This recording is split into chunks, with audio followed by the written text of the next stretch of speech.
Il y a donc eu ces scènes de joie hier soir à Gaza, rassemblement aussi à Tel Aviv, après l'annonce d'un accord de cessez-le-feu. On parle bien d'un accord de cessez-le-feu entre Israël et le Hamas. C'est Donald Trump aux États-Unis qui l'a annoncé en premier à l'écrit, devançant Joe Biden. I can announce a ceasefire and a hostage deal has been reached between Après 15 Israel mois and d'une Hamas. guerre qui a fait des milliers de morts. Alors ce matin, côté israélien, il y a l'espoir de revoir les otages encore en vie, puisque l'accord prévoit leur libération durant 3 phases, 33 dans un premier temps. On va y revenir. D'abord les femmes et les enfants.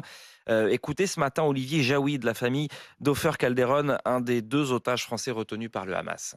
On n'y croira que quand on le verra, et bien entendu, on ne sait pas si tous les otages sont vivants. On sait bien que sur 96 otages, il semblerait qu'il n'y en ait peut-être que 40. Qui est mort, qui n'est pas mort? Dans quel état est-ce qu'ils vont rentrer? Ils ont vécu 14 mois, 15 mois entre les mains d'assassins, de criminels.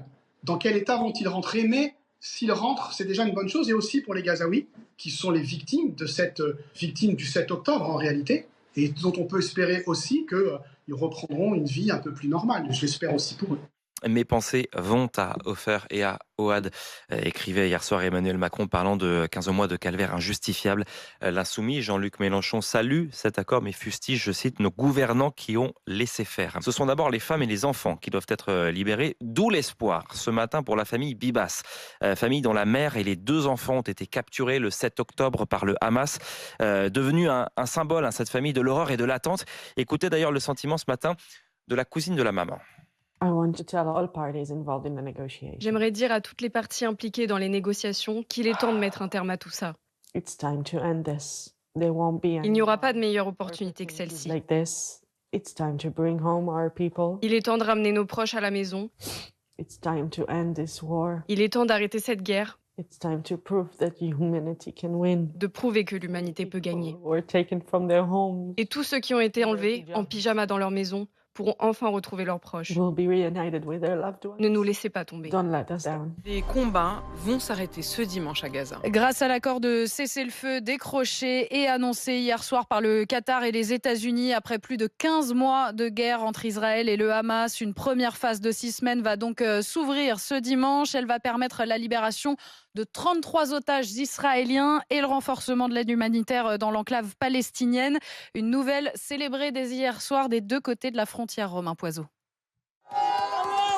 Des scènes de joie dans les rues de Khan Younes, au sud de Gaza. Que cet accord dure éternellement, si Dieu le veut. Nabil, une Gazaoui. Nous avons perdu beaucoup de gens. Nous attendons avec impatience que cette foutue guerre prenne fin. De son côté, Abdallah, un habitant qui a dû fuir le nord de Gaza, s'imagine déjà retourner chez lui. Nous sommes très heureux de mettre un terme à cette crise, cette tristesse, ces bombardements et tous ces morts. Hâte de retrouver nos vies d'avant. À Tel Aviv aussi, on fête cet accord. Sa première phase prévoit la libération de 33 otages israéliens. Très heureux de cet accord, mais vous savez, nous pensons à tous les otages. Arnon est un habitant du kibbutz Nahal Oz, près de la bande de Gaza, dont 2 habitants sont encore otages. Pour nous, ce n'est que le début. Nous les voulons tous ici, les morts comme les vivants. C'est ce que nous attendons. Mais pour les familles des otages comme Hadi, dont le fils de 20 ans est retenu par le Hamas, c'est un grand soulagement. Nous prévoyons la libération de notre fils dès que possible. J'espère que le cauchemar est terminé.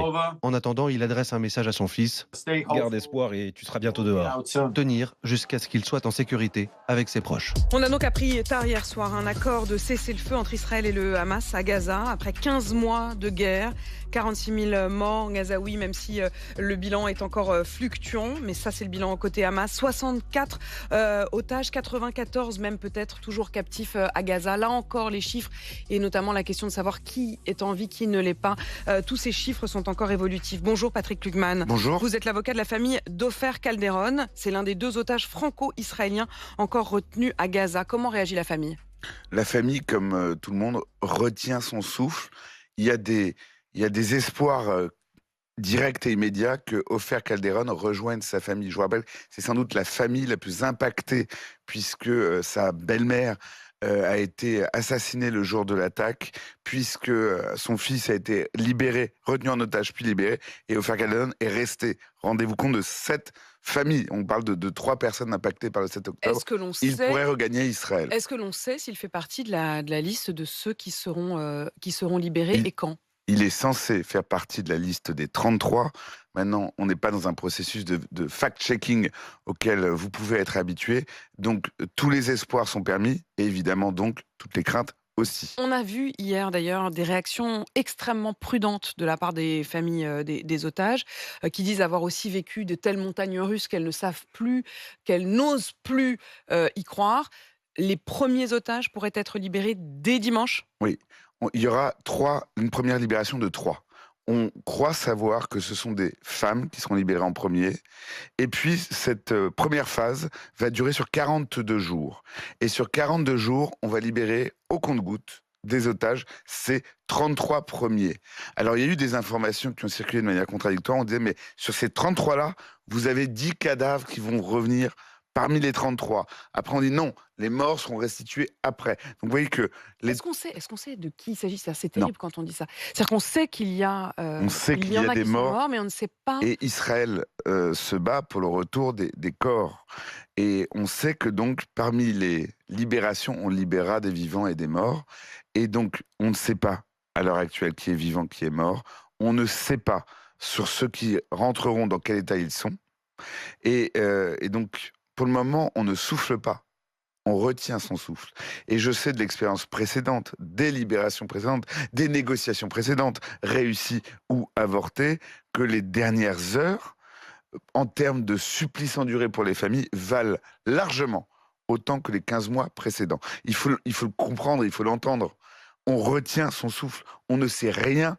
Et si vous n'êtes pas dans les 3 premiers, rendez-vous compte que cet accord peut dérailler à tout moment, qu'il y a encore beaucoup de gens qui ont un intérêt à faire dérailler. Un coup de feu tiré sur une opération de libération, c'est un accord qui échoue. Patrick Lugman, cet accord, il prévoit de s'étaler sur 3 mois. 3 mois, c'est donc très long. C'est effectivement 3 mois où, à tout moment, cet accord peut dérailler. Les 33 otages, c'est contre 1000 prisonniers palestiniens qui seront libérés donc d'Israël. C'est aussi en échange d'un retrait progressif de Tsahal de Gaza. Le rôle des États-Unis, comment vous le voyez et comment les familles des otages le voient?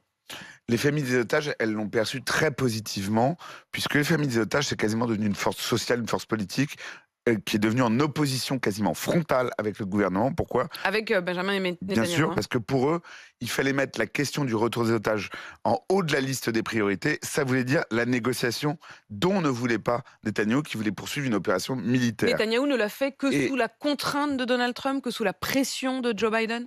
Je pense que tous les acteurs de cette opération sont sous contrainte. C'est un accord sous contrainte. Je pense que Netanyahou est allé au bout de l'option militaire. Il avait contre lui les familles des otages qui ont de plus en plus d'écho. Il avait contre lui l'armée. On ne le dit pas assez. Et de l'autre côté, et évidemment, il avait l'administration Trump, possiblement, en tout cas l'administration Biden, de manière certaine. Donc il y avait énormément de pression sur lui. Et le Hamas, faut pas se mentir, ne libère pas ses otages par bonté d'âme.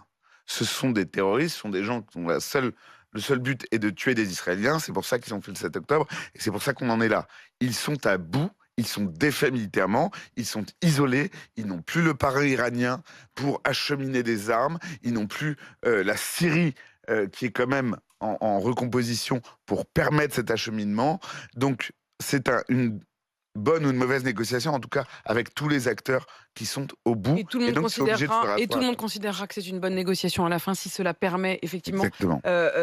Alors, pour l'instant, pas forcément la paix, mais pour reprendre le mot de Joe Biden, la fin de la guerre et le retour des otages. Merci Patrick Friedman d'être venu ce matin. Je rappelle que vous êtes avocat et coordonnateur du collectif Frisem. Libérez-le pour la libération, donc libérez-les pour la libération des otages retenus à Gaza.